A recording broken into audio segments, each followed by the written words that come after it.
जय हिंद दोस्तों, कैसे हैं आप सभी लोग। आई होप आप लोग ठीक होंगे। देखिए, आज हम बात करने वाले हैं निर्धारित ज्यामिति के ऊपर और आज हमारी दूसरी क्लास है। तो सबसे पहले क्लास को चालू करने से पहले देखते हैं कि हमें क्या जा रहा है। तो हम कल का रिवीजन कर लेते हैं कि हम लोग ने कल क्या क्या पढ़ा था और आप जुड़ चुके हैं हमारे चैनल में। अगर आप नए होंगे तो पहले चैनल को नए सब्सक्राइबर कर लीजिए, लाइक कर दीजिए। अब देखिए, हमें आज क्या पढ़ना है। तो पहले कल का हम रिवीजन करवा देता हूँ कि कल हम लोगों ने क्या क्या पढ़ा था। थोड़ा मैं देख लेता हूँ कैमरा वगैरह ठीक है ना। तो देखिए, कल हमने क्या पढ़ा था ये देखते हैं। सबसे पहले देखिए, कल का कल हमने क्या पढ़ा। कल हमने क्या पढ़ा था क्या पढ़ा था सबसे पहले कल हमने क्या पढ़ा था इसके बारे में जानते हैं। तो सबसे पहले मैं बताया था कि जो ये एक्सेस होती है, कल का हम लोग रिवीजन थोड़ा करते हैं। जहाँ पर ये काटता है यानी जहाँ पर एक्सेस काटते हैं इसे मूल पॉइंट कहता है, यानी ओरिजिन पॉइंट जिसका मान क्या है 0,0। और इधर जाने पर क्या मिलता है प्लस। इसे छोड़िए, पहले का खाने में प्लस प्लस होता है, दूसरे में होता है यह माइनस होता है और कामा प्लस होता है, और तीसरे में क्या होता है कि माइनस कामा माइनस होता है, और चौथे में यह प्लस होता है और यह माइनस होता है। यानी यह हमारा इक्वेशन बनता है। और इस पर सवाल कैसे पूछ देता है, इसे पूछ देता है कि 2 कामा -5 किस मतलब चतुर्थांश में स्थित है। तो देख लीजिए, पहले प्लस आया है और बाद में माइनस, यानी यह क्या है चतुर्थांश में स्थित है। ऐसे सवाल दे देते हैं। अब देखिए, दूसरा हम लोग क्या पढ़ा था कि जैसे में जो यह x और कामा y होते हैं, जो x कामा y निर्देशांक होते हैं, ऑर्डिनेट होते हैं, कोऑर्डिनेट होते हैं, तो ये क्या होते हैं। देखिए, सबसे पहले जो x का मान होता है इसे क्या कहते हैं, अवशिषा कहते हैं या भुजांक कहते हैं। और जो y का मान होता है ऑर्डिनेट कहते हैं, और हिंदी में क्या कहते हैं कोटि कहते हैं। इसे ऑर्डिनेट कहते हैं और इसे अवशिषा कहते हैं, और हिंदी में इसे भुजांक और इसे कोटि कहते हैं। अब देखिए, इतना हम लोगों ने सीखा था क्लास में। और हम लोगों ने सीखा था कि distance between distance between distance distance between between distance between two point हम लोगों ने कल सीखा था 2 पॉइंट्स, यानी दो बिंदुओं के बीच की दूरी के बारे में हम लोग कल ने सीखा था कि डिस्टेंस बिटवीन 2 पॉइंट्स कैसे होता है। जैसे दो बिंदुओं के दे देगा कि ए और बी कोई दो बिंदु है। ए का जो निर्देशांक है, जैसे में इसको समझ लेते हैं, इस पर हम लोग आसान भाषा में समझेंगे कि यह कैसे हुआ था कल। तो देखिए, जो हम डिस्टेंस के फार्मूला पढ़े थे वो कैसे था, इस पर आसान से हम लोग समझ लेते हैं। देखिए, सबसे पहले ये कोई ए बिंदु है और यहाँ पर बी कोई ब्रदर है, और यह आपस में क्या कोई मेले में खो गए हैं। अब यह इससे बोला है कि तुम देखो कितने इनकी ऑर्डिनेट बना रहे हो, यानी कितने निशान अब तुम्हारा बन रहा है। यह बोल दिया इस बात से कि पहले तुम देखो कि ओरिजिन से तुम कितना निशान बना रहे हो। तो ये बोला कि मैं 3,6 बना रहा हूँ, यानी जो x का मान है 3 है और y का जो मान है 6 है। x1 का मान y1 का मान 6 है, और यह बोला कि तुम देखो कि तुम ओरिजिन से कितने पॉइंट पे क्या कोऑर्डिनेट बना रहे हो। तो यह बोला कि मैं -6 का मान 4 पे हूँ। यह बोला कि मैं माइनस नहीं बल्कि 4th का मान 6 पे हूँ, और क्योंकि इसमें माइनस होता है तो इसमें माइनस और कामा 6 हो गया। अब यह कोई बिंदु बी मान लेते हैं।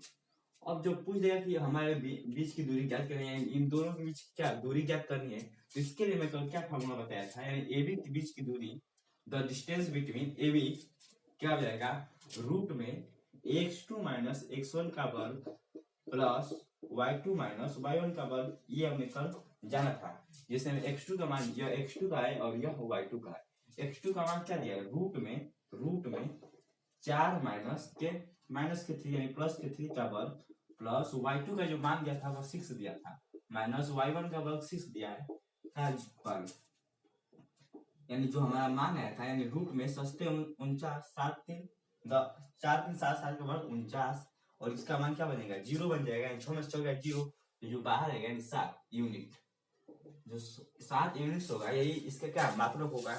तो यही यानी बीच की दूरी क्या है 7 मात्रक है। अब देखिए, हम लोग आगे क्या पढ़े थे, कल जाना था कि, और हमने कल सीखा था क्या, और दूसरा पॉइंट सीखा था, या दूसरा हो गया, तीसरा सीखे थे कि यह कोई बिंदु है ए और बी, और कोई बिंदु पी इसे दो संबंधित 3 के अनुपात में बांट रही है। तो पूछेगा कि पी का निर्देशांक ज्ञात कीजिए। तो इसके लिए हम लोग फॉर्मूला यहाँ पे माने कि x का y का निशान ज्ञात करना है, तो इसके लिए हम लोग फॉर्मूला पढ़े थे x बराबर mx2 plus m n x1 by m plus n, और y बराबर पढ़े थे कि m y2 plus m y1 n y1 बटे में m प्लस n। यह आंतरिक के लिए था, जैसे दो संबंधित तीन के में बांट रही है, तो जो m का मान होगा वो 2 हो गया, n का मान 3 हो गया, और y1 का मान दिया है और y2 का मान दिया है और x1 का मान, तो बस हमें आराम से क्या ये कोऑर्डिनेट मिल जाएंगे। और यही जो बिंदु है यह y ज्ञात प्रदेश से बाहर से कोई बिंदु P से क्या और इसके क्या 5 संबंध 2 के अनुपात में विभाजित कर रही है, तो इसके लिए हम लोग फार्मूला क्या पढ़ा था ये जान लेते हैं। इसके लिए हम लोग क्या फार्मूला पढ़े थे, इसके अपना यह आंतरिक विभाजन के लिए। अब y विभाजन के लिए फार्मूला जो पढ़े थे हम लोग कल की क्लास में, वो पढ़े थे क्या कि x बराबर mx2 माइनस nx1, बस यहाँ पे माइनस होगा और m माइनस के n, और दूसरा जो फार्मूला पढ़े थे my2 माइनस ny1 बटे में m माइनस के n। जब तो हम लोग कल फार्मूला जाने और जो x और y का मान ज्ञात करना है, यानी m और n का मान 500 में से 2 हो गया और x2 x1 को मान दिया, बस यहाँ पर रखकर और क्या हम लोग मान ज्ञात कर सकते थे। और जो आगे पढ़े यानी चौथा पॉइंट था और पांचवें पॉइंट क्या पढ़े थे कि दो बिंदु के मध्य बीच की दूरी मिड पॉइंट पढ़े थे, वो कैसा था मैं बता दे रहा हूँ। कल का रिवीजन चला है, कल हम लोग ने क्या क्या पढ़ा था। जैसे यह दो बिंदु है और यह पी क्यू है, दो बिंदु, और इसका मध्य बिंदु क्या करना था, तो इसके लिए क्या पूछा था कि मिड पॉइंट के लिए मिड पॉइंट, जो मिड पॉइंट हम लोग ने पढ़े थे वो क्या पढ़े थे कि x बराबर क्या पढ़े थे कि x1 प्लस x2 बाई 2, और y बराबर पढ़े थे y1 plus y2 by 2। Mid point के लिए सूत्र क्या होता है कि x बराबर x प्लस x2 बाई 2 और y बराबर y1 प्लस y2 बाई 2। जैसे मान लीजिए इसका निशान दिया है -6 कामा 10 और इसका निशान दे दिया है 2 कामा 4, और फिर देखिए मिड पॉइंट क्या होगा, यानी यहाँ पे x का y का मान ज्ञात करना है। तो देखिए x बराबर क्या हो जाएगा, x बराबर क्या हो जाएगा हमारा x1 का मान दिया है -6 प्लस x2 का मान दिया है 2 बटे में 2, यानी -4/2 यानी -2 हो जाएगा।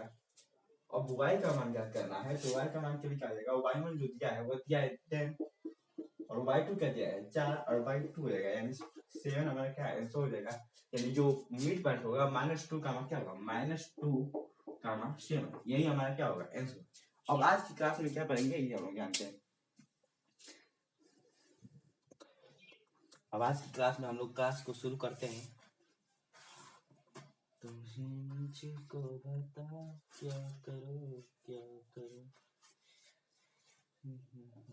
देखिए आज के लोग क्लास को शुरू करते हैं, और आज हम लोग ने क्या आज हम पढ़ेंगे क्या, ये कल का थोड़ा रिवीजन हो गया है, कल हम लोग 4 बातें को पढ़ा था, और आज हम पढ़ेंगे स्लोप ऑफ इक्वेशन यानी स्लोप ऑफ लाइन। आज हम पढ़ेंगे स्लोप ऑफ लाइन यानी रेखा का ढाल या ढलान। रेखा का ढाल के बारे में हम जानेंगे, ढलान के बारे में क्या होता है। स्लोप ऑफ जो लाइन होता है वो रेखा का ढाल, यानी ये पहले कहलाता क्या है, तो जो रेखा का ढाल है यानी स्लोप ऑफ लाइन इससे क्या होता है क्या है। तो देखो सबसे पहले समझिए कि यदि कोई रेखा x अक्ष के साथ, यदि कोई रेखा, मैं कोऑर्डिनेट को समझाने की कोशिश करता हूँ। यदि कोई रेखा है जो x अक्ष के साथ, यदि कोई रेखा धनात्मक x अक्ष के साथ कोण बनाती है, यदि कोई रेखा है और धनात्मक x अक्ष के साथ कोण बनाती है, तो क्या कहलाती है, इस कोण की यह स्पर्श रेखा की क्या कहलाती है, ढाल कहलाती है। यह कोण की और यह स्पर्श रेखा की क्या ढाल कहलाती है। जैसे मान जाइए इसमें मैं लिख रहा हूँ कि यदि इसके बारे में प्रश्न स्लोप ऑफ लाइन क्या कहता है, यदि कोई रेखा है जो धनात्मक x अक्ष के साथ रेखा पर धनात्मक x अक्ष का कोण बनाती है, तो ये जो कोण है और इसके स्पर्श रेखा की क्या ढाल कहलाती है। अब देखिए जैसे इस पर सवाल कैसे बनेगा, सबसे पहले ये समझ लीजिए कि ढाल, देखिए जो ढाल होता है यानी जो स्लोप होता है वो किससे दर्शाते हैं, तो जो स्लोप होता है उसे क्या m से दर्शाते हैं, जो स्लोप होता है उसे m से दर्शाते हैं। और m बराबर क्या होता है, यहाँ लिखेंगे वेयर वेयर एम बराबर क्या होता है, tan थीटा होता है। वेयर एम बराबर क्या होता है, tan थीटा। देखिए जो स्लोप होता है, स्लोप किसे दर्शाते हैं, एम से दर्शाते हैं। यानी ढाल को यहाँ पे मैं लिख देता हूँ, जो ढाल होता है उसे एम से क्या दर्शाते हैं। और जो जहाँ वेयर जहाँ एम बराबर क्या होता है, tan थीटा होता है। अब इसको हम समझने की कोशिश करते हैं। पहले ढाल को एम से दर्शाते हैं और एम बराबर क्या होता है, tan थीटा। इतना हम लोग समझ लिए। और स्लोप अप्लाई क्या कहता है कि यदि कोई रेखा है जो एक धनात्मक एक्स अक्ष के साथ कोण बनाती है, तो उस रेखा यानी कोण की उस रेखा की क्या स्पर्श ढाल बनाती है। अब देखिए जैसे मान लीजिए यहाँ पर थीटा कोण बनाती है और इतने की लंबाई मान लीजिए कि यह कोई निशान पे जा रहा है और इतने की जो यहाँ बना है x1 का y1, और यहाँ पे x1 कोई बिंदु है और यहाँ पर कोई y1 बिंदु है। यहाँ पर कोई बिंदु y1 है और यहाँ पर कोई बिंदु y2 है। और यह इस तब क्या यहाँ पर निशान बना रही है और जिसका मान है y1 y2। अब देखिए यहाँ पर मैं इसको सब मिला दे रहा हूँ और यहाँ पर क्या थीटा बन रहा है, तो पूछ देगा, यही पूछ देगा कि थीटा का मान, इसे ढलान है। और देखिए tan थीटा बराबर क्या होता है, m। तो यहाँ पर tan थीटा बराबर क्या हो जाएगा, tan थीटा बराबर क्या हो जाएगा, जब यह देखिए यहाँ पर x1 है और ये पूरे की लंबाई क्या है, y1 है और इतने की लंबाई x1 है, तो क्या इसकी लंबाई y1 माइनस, चूंकि यहाँ पर x2 रहेगा और यहाँ पर y2, यानी x2 कामा y2। अब देखिए यहाँ की चूंकि यहाँ तक लंबाई क्या है, x2 है, तो जब यहाँ की लंबाई ज्ञात करेंगे यानी इतनी, बस यहाँ पर a और b और कोई c है, तो बस ab की लंबाई क्या हो जाएगा, x2 माइनस x1। और जब यह b यानी b तक की लंबाई y1 की लंबाई क्या हो जाएगा, bc की लंबाई y2 माइनस y1। अब बताइए tan थीटा बराबर क्या होता है, लंब अपॉन कॉट। tan थीटा बराबर होता है लंब अपॉन कॉट। अब देखिए लंब जो है वो y2 माइनस y1 है, जो लंब है वो y2 माइनस y1 है बटे में। अब देखिए tan थीटा यानी लंब और बटे में आधार होता है, तो आधार का मान कितना है, x2 माइनस के x1, यानी जो हमारा सूत्र निकला ढलान के लिए, यानी m बराबर क्या होता है, m बराबर होता है y2 माइनस y1 बटे में x2 माइनस x1। देखिए m बराबर tan थीटा है, क्या tan थीटा बराबर y2 माइनस y1 बटे में x2 माइनस x1 हुआ, तो क्या tan थीटा बराबर m है, यानी ढलान बराबर क्या हो जाएगा, जो स्लोप हमारा है इसके बराबर y2 माइनस y1 बटे में x2 माइनस x1 होगा। इतना समझ में आया। अब देखिए आगे इस पर सवाल कैसे बनता है।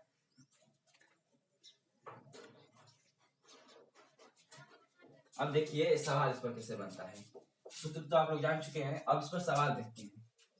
देखिए सवाल, इस पर सवाल कैसे बनेगा, कह देगा कि उस बिंदु का ढाल ज्ञात कीजिए। सवाल लिखते हैं कि उस बिंदु का स्लोप ज्ञात कीजिए या ढाल ज्ञात कीजिए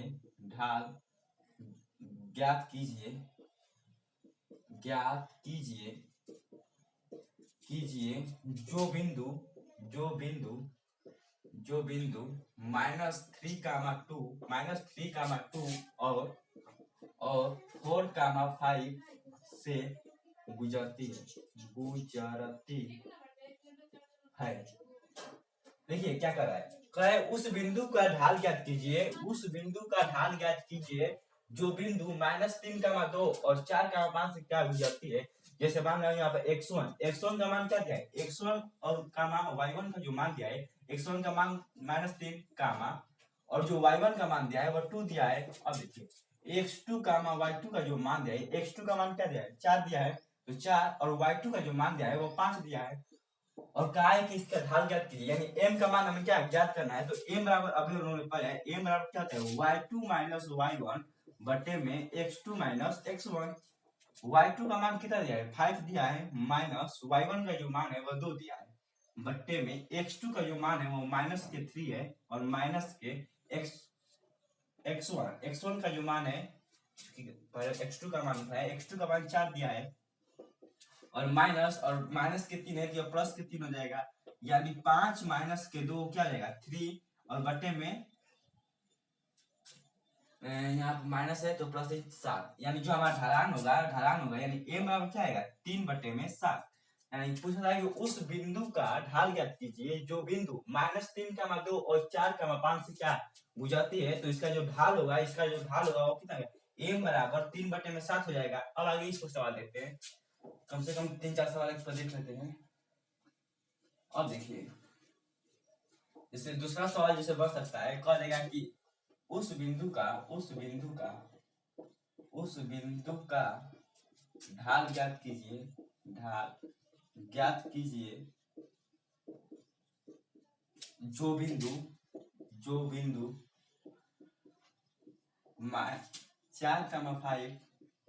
4,5 और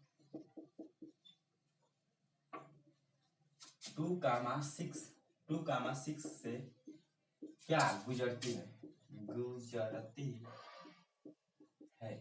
यहाँ पर फसल ऐड करेंगे 8,6 से क्या गुजरती है। तो यह देखिए अब इसमें भी कह दिया है कि उस बिंदु का ढाल ज्ञात कीजिए जो बिंदु 4,-5 और 8,6 से गुजरती है। तो क्या देखना हम सूत्र है कि m बराबर y2 माइनस y1 बटे में x2 माइनस x1 होगा।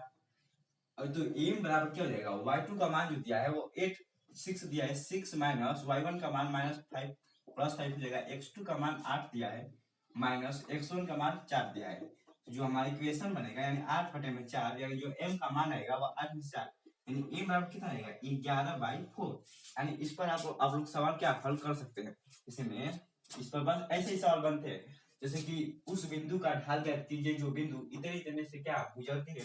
तो बस ढाल पूछेगा तो ये क्या हो जाएगा। अब देखिए इतना तो आप समझ गए। अब आगे देखिए यदि दो रेखाएं क्या हो, यदि दो रेखाएं जब समांतर होती है, देखिए इसको तो मैं मिटा देता हूं।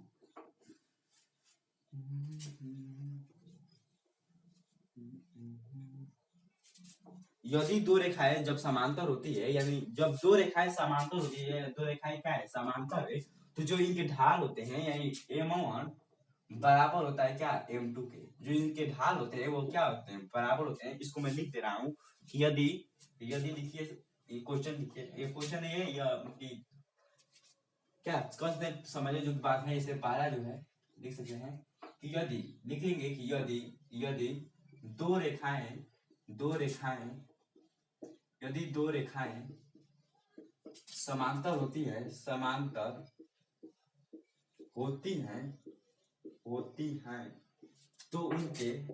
तो उनके ढाल बराबर होते हैं। देखिए यदि दो रेखाएं जब समांतर होती है तो उनके ढाल क्या होते हैं बराबर होते हैं। यानी m1 बराबर क्या हो जाएगा m2 हो जाएगा। ये इतना होगा यदि दो रेखाएं ऐसे समांतर। अगर आगे देखिए यदि दो रेखाएं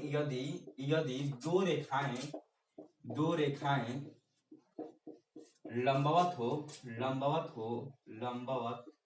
यदि दो रेखाएं लंबवत हो तो उनके जो गुणनफल होते हैं उनके ढालों के गुणनफल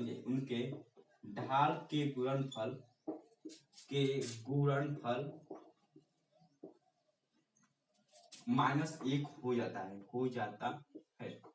देखिए समझ पर यहाँ पर समझिए बात को क्या कह रहा है यह सवाल क्या यह क्वेश्चन क्या कह दिया। कह दिया यदि दो नोट बनाकर इसको लिख लीजिएगा या आगे इस पर सवाल क्या आएगा नोट बनाकर इसको लिख लीजिएगा। कह रहा है कि यदि दो रेखाएं लंबवत हो तो उनके ढाल के गुणनफल क्या होते हैं -1 होते हैं। जैसे मान लीजिए यह एक लाइन है और यहाँ पर एक लाइन क्या लंबवत बन रही है, तो जो इनके दोनों रेखाएं के जो गुणनफल होंगे ढालों की जो गुणनफल होगा वो यानी m1 इंटू m2 बराबर क्या होगा -1। यह दो बातें आप लोगों को याद रखनी बस। यानी स्लोप ऑफ लाइन यानी रेखा का ढाल में बस इतना ही एक सवाल बनता है, इस पर एक सवाल बनता है और मैंने इसे बता दिया कि दो रेखाएं समांतर होती है तो उनके ढाल क्या होते हैं बराबर होते हैं। यदि दो रेखाएं लंबवत हो तो उनके गुणनफल के जो उनके ढाल के गुणनफल होते हैं वह -1 होते हैं। अब आगे देखते हैं हमें क्या करना है।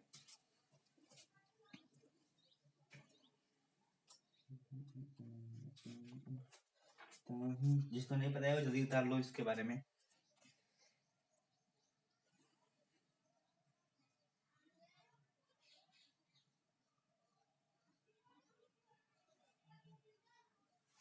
इतना समझ में आ गया। अब आगे देखते हैं। अब हमें आगे जो पढ़ना है वो पढ़ना है इक्वेशन ऑफ स्ट्रेट लाइन। यानी रेखा का समीकरण के बारे में हम जानेंगे। क्या जानेंगे? इक्वेशन ऑफ स्ट्रेट लाइन, रेखा का समीकरण क्या होता है। सबसे पहले इसको हम जानेंगे। सबसे पहले जो पढ़ेंगे वो पढ़ेंगे equation of straight equation of straight line, यानी रेखा का समीकरण हम पढ़ेंगे। क्या? इक्वेशन ऑफ स्ट्रेट लाइन, रेखा का समीकरण। सबसे पहले देखिए, रेखा का समीकरण हम लोग 5 प्रकार से पढ़ेंगे। क्या? इक्वेशन ऑफ स्ट्रेट लाइन हम लोग सबसे पहले क्या 5 प्रकार से पढ़ेंगे और इसको देखते हैं कैसे होता है।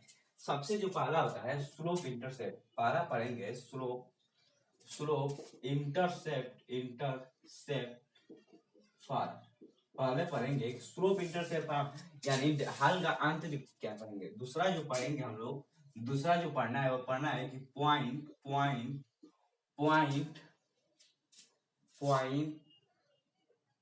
स्लोप इंटरसेप्ट फॉर्म, फिर पॉइंट और पॉइंट इंटरसेप्ट फॉर्म। और तीसरा जो पढ़ना है वो टू पॉइंट। तीसरा जो हमें पढ़ना है वो पढ़ना है 2.5 यहाँ पर पढ़ना है पॉइंट स्लोप फॉर्म यानी जो बिंदु का ढाल फॉर्म, यानी बिंदु के रूप में जो ढाल होता है उसके बारे में पढ़ेंगे। और जो तीसरा पढ़ेंगे 2.5। और जो चौथा पढ़ेंगे इंटरसेप्ट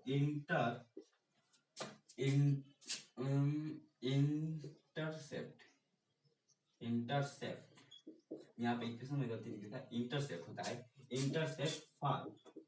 और जो पांचवा पढ़ेंगे, जो हम लोग पांचवा पढ़ेंगे उसके बारे में जान लेते हैं जनरल फॉर्म के बारे में पढ़ेंगे। GENERAL general form. देखिए सबसे पहले हम लोग क्या पढ़ेंगे। सबसे पहला पढ़ना है क्या कि स्लोप इंटरसेप्ट फॉर्म, यानी स्लोप इंटरसेप्ट फॉर्म के बारे में आगे बताता हूँ। और जो दूसरा पढ़ना है वो पढ़ना है पॉइंट स्लोप फॉर्म। जो तीसरा पढ़ना है 2.5 यानी दो बिंदु के रूप। जो तीसरा पढ़ना है वो आंतरिक रूप में। और जो जनरल फॉर्म पढ़ना है सामान्य रूप पढ़ना है। यानी हमें 5 प्रकार से पढ़ना है, यानी 5 जो रेखा का समीकरण होता है, इक्वेशन ऑफ स्ट्रेट लाइन, इसे हम लोग क्या 5 तरीके से निकालते हैं। तो सबसे पहला पढ़ते हैं स्लोप इंटरसेप्ट फॉर्म। सबसे जो पहला पढ़ेंगे, सबसे पहले पढ़ेंगे स्लोप इंटरसेप्ट फॉर्म। तो इसके बारे में देखते हैं। देखिए सबसे जो पहला होता है स्लोप इंटरसेप्ट फॉर्म। जो स्लोप इंटरसेप्ट फॉर्म होता है इसके बारे में थोड़ा जान लेते हैं। देखिए यह जो होता है यह कैसे कैसे ज्ञात किया जाता है इसके बारे में थोड़ा जान लेते हैं। तो सबसे पहले स्लोप इंटरसेप्ट फॉर्म के जानने से बाद पहले मैं कुछ बारे में बताता हूँ। पहले बस इंटरसेप्ट के बारे में इतना बारे में मैं बताता हूँ। यानी इंटरसेप्ट क्या कहलाता है इसके बारे में थोड़ा जान लीजिए। जैसे कोई यह हमारा एक्सेस है, क्या है, कोई हमारा एक्सेस है और यह जो रेखा इस तरफ क्या करेगी काट दे। कोई यह क्या है इंटरसेप्ट है और कोई यह रेखा इसे काट दे। तो जो यह कटान बिंदु होता है इसे कहा जाता है वाई इंटरसेप्ट। और जो यह बिंदु होता है इसे कहा जाता है एक्स इंटरसेप्ट।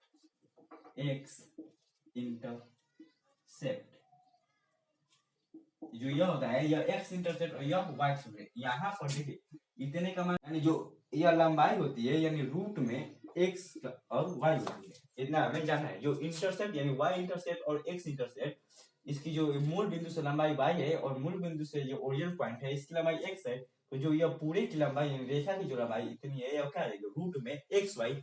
और देखिए इस पर सवाल कैसे बनता है। जैसे सवाल बनेगा कि उस रेखा पर बने अंतःखंडों को खोजिए। करेगा सवाल कैसे, देखिए सवाल इस पर कैसे करेगा। करेगा कि निर्देशांक अक्षों पर बने निर्देशांक अक्षों पर बने करेगा कि निर्देशांक अक्षों पर बने 3x माइनस 4y माइनस के बराबर 0। निर्देशांक अक्षों पर बने 3x माइनस 4y माइनस 12 बराबर 0 के द्वारा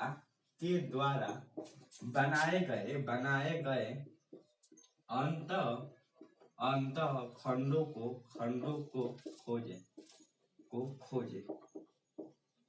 देखिए क्या कर दिया, सवाल में बोला है कि निर्देशांक कक्षों पर बने 3x माइनस 4y माइनस 12 बराबर 0 के द्वारा बनाए गए अंतःखंडों को क्या कीजिए, खोजिए। यानी जो y और x का मान पूछा है, कहा है कि y और x का मान ज्ञात कीजिए। तो सबसे पहले देखिए इसका दो नियम से हम लोग ज्ञात करेंगे। इस सवाल को हम लोग क्या दो नियम से ज्ञात करेंगे। सबसे पहले मैं इसे थोड़ा मिटा देता हूँ ताकि समझ में अच्छा है। देखिए सबसे जो पहला रूल है, पहला रूल फर्स्ट रूल है, यानी फर्स्ट रूल कहेंगे। इसको हम लोग दो नियम से क्या ज्ञात करते हैं। सबसे जो पहला रूल है, यानी क्या है 3x माइनस 4y बराबर 12 के द्वारा बनाए गए अंतःखंडों को खोजना है। तो देखिए सबसे पहले हमें x का मान यानी y का मान ज्ञात करना हो, तो x बराबर क्या लिखेंगे 0। जब x बराबर लिखेंगे कि पुट x बराबर 0, तो जब x बराबर 0 लिखेंगे तो यह कितना हो जाएगा 3 0 0 यानी माइनस के 4y बराबर 12 हो जाएगा।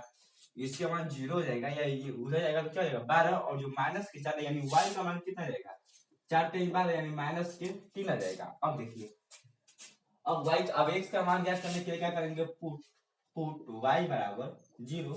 जब y बराबर 0 करेंगे तो ये क्या हो जाएगा 0 हो जाएगा, और ये उधर जाएगा तो 12 हो जाएगा, यानी 3x बराबर 12 हो जाएगा। यानी जो x का मान निकलेगा वो कितना निकलेगा 4 निकलेगा।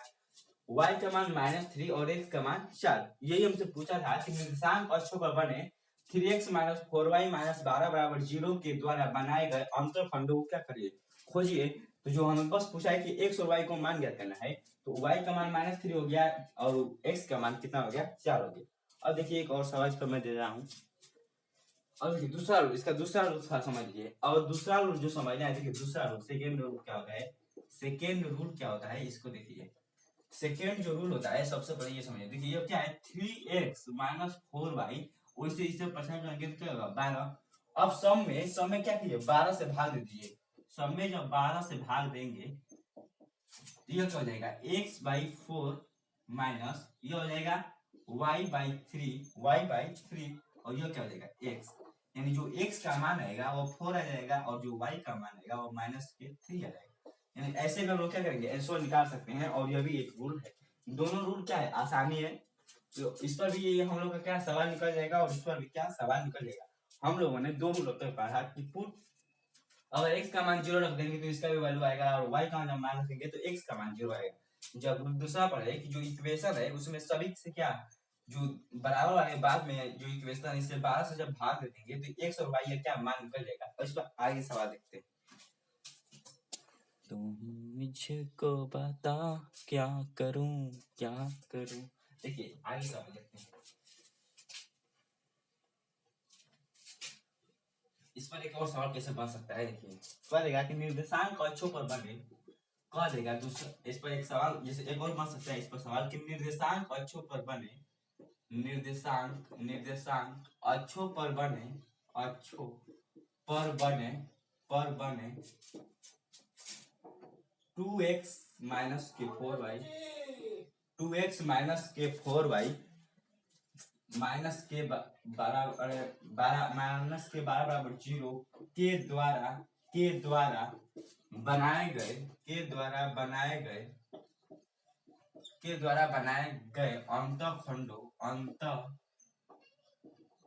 अंतःखंडों की लंबाई ज्ञात कीजिए। की लंबाई ज्ञात कीजिए। देखिए अब सवाल कैसे बन सकता है, कह देगा कि निर्देशांक अक्षों पर बने 2x माइनस 4y माइनस 12 बराबर 0 के द्वारा बनाए गए अंतःखंडों की लंबाई ज्ञात कीजिए। अब देखिए क्या इसमें पूछा है, जो हमने यह पढ़ा है और इतने का मान यह इंटरसेप्ट कर दी लाइन, और इसका मान था y, यानी इतने का मान y है और इतने का मान x है। तो हमें पूछा है कि ये जो इंटरसेप्ट लंबाई के दोनों अक्षों के बीच जो इंटरसेप्ट यानी इन दो अक्षों के बीच से मिलकर जो ये लंबाई बनी है, इसकी लंबाई हमें क्या पूछा है। तो सबसे पहले हमें y और x का मान ज्ञात करना पड़ेगा। तो y का मान ज्ञात करने के लिए क्या करेंगे, पहले ही पुट x बराबर क्या 0। जब x बराबर 0 हो जाएगा तो y बराबर क्या हो जाएगा -3 हो जाएगा। इसको समझिए कि पुट x बराबर 0 तो -4y बराबर 12 हो जाएगा, तो y बराबर क्या हो जाएगा -3 हो जाएगा। अब जब put the value of y बराबर क्या लिखेंगे 0, जब y बराबर 0 होगा तो क्या हो जाएगा, x का आएगा 6 आ जाएगा। तो जब x का मान 6 आएगा और y का मान -3, तो हमें क्या पूछा था इसकी लंबाई ज्ञात कीजिए। तो इसकी लंबाई बराबर क्या हो जाएगा, इसमें रूट में y का स्क्वायर और प्लस x का स्क्वायर, यही होगा। मैं पिछले में थोड़ा गलती भी किया था। तो जब इसका रूट में एक y square plus x square होगा, तो क्या मैं इसको रूट में कर और -6 का वर्ग और प्लस -3 का वर्ग, यह है क्या समकोण त्रिभुज यानी पाइथागोरियन प्रमेय लग रहा है। तो जब इसका लंबाई निकालेंगे तो कितना हो जाएगा, रूट में 6 का वर्ग 36 और 3 का वर्ग 9, यानी 9 6 15 3 1 4, रूट में क्या होगा 45 मात्र, इतना यूनिट्स होगा। यानी देखिए सबसे पहले क्या पूछा था सवाल में कि निर्देशांक अक्षों पर बने 2x - 4y - 12 बराबर 0 के द्वारा बनाए गए अंतःखंडों की लंबाई ज्ञात कीजिए। तो जो पुट x बराबर क्या हो गया 0, तो 4y बराबर 12 और y बराबर -3, तो इस सब क्या हम लोग सवाल ज्ञात कर चुके। अब देखिए आगे सवाल क्या हम पढ़ना था, स्लोप इंटरसेप्ट फॉर्म के बारे में। स्लोप इंटरसेप्ट फॉर्म के बारे में हमें पढ़ना है। अगर वीडियो पसंद है तो ज़्यादा से ज़्यादा लाइक कीजिए और चैनल को सब्सक्राइब कीजिए। देखिए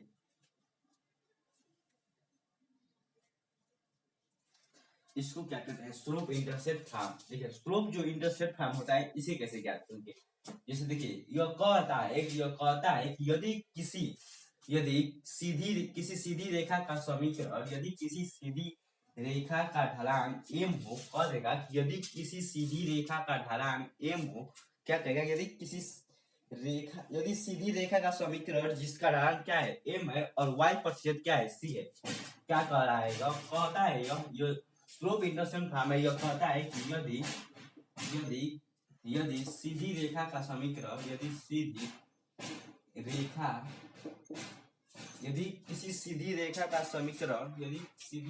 किसी सीधी रेखा का समीकरण, जिसका ढलान यानी ढाल है वो क्या है m है और y प्रतिच्छेद c है। देखिए कह रहा है कि यदि सीधी रेखा का समीकरण जिसका ढलान m है और y प्रतिच्छेद c है, कैसे में जैसे ये रेखा है उन्हें एक रेखा काट दी, तो कह रहा है कि जो ये ढलान है, यदि सीधी रेखा का समीकरण जिसका ढलान, जिसका स्लोप जो है, यानी जो स्लोप है वो क्या है m है और कहा है कि y प्रतिच्छेद जो यह y प्रतिच्छेद है कितना है c है। y प्रतिच्छेद क्या दिया है, y बराबर दिया है क्या c, y बराबर दिया है c, यानी जो y प्रतिच्छेद है वह क्या है c है। तो इस पर सवाल, तो इसका सूत्र जो बनता है वो बनता है y बराबर mx प्लस c, जहां लिखेंगे वेयर m बराबर स्लोप यानी ढाल है, जो स्लोप है m है वो क्या है स्लोप है, ये क्या है स्लोप है, और जो c है ये क्या है इंटरसेप्ट है, इंटरसेप्ट। देखिए m जो है वो स्लोप है और c क्या है इंटरसेप्ट है। कहा है कि यदि सीधी रेखा का समीकरण जिसका ढलान m हो और y प्रतिशत c हो, तो जो फार्मूला बनता है y बराबर mx प्लस c, वेयर जहां m बराबर स्लोप है और जो c है वह इंटरसेप्ट है, यानी जो काटती है रेखा है यहाँ पर काटती है y का नाम बिंदु आंतरिक, इसे क्या कहते हैं इंटरसेप्ट कहते हैं। अब इस पर सवाल देखते हैं कैसे बनता है, तो सवाल भी देख लेते हैं।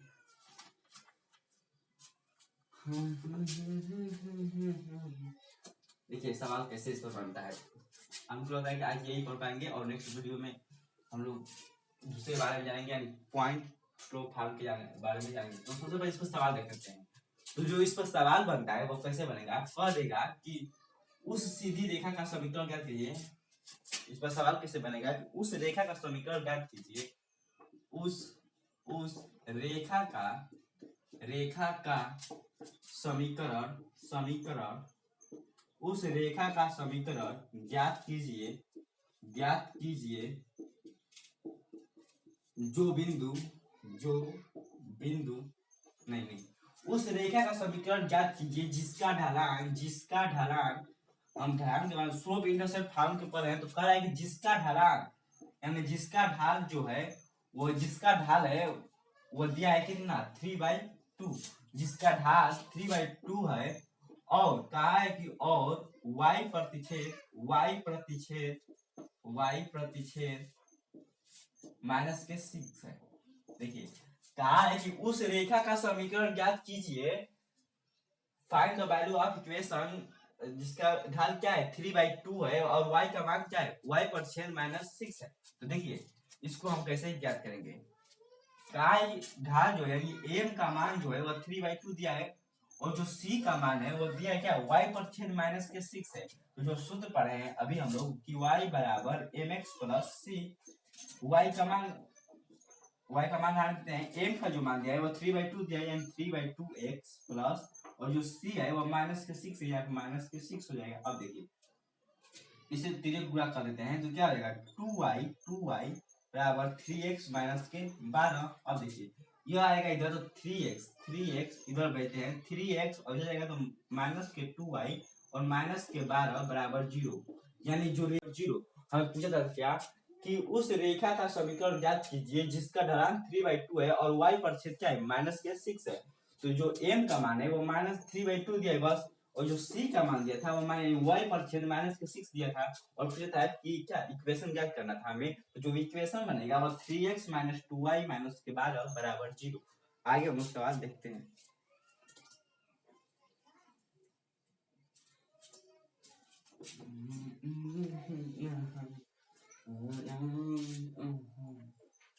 एक सवाल हो गया, अब दूसरा सवाल, इस पर कम से कम 2 सवाल देख लेते हैं।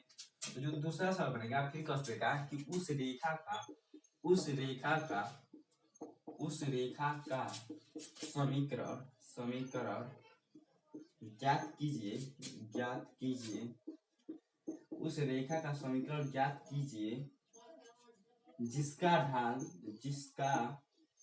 जो ढाल है -1/2 है और y प्रतिच्छेद 5 है।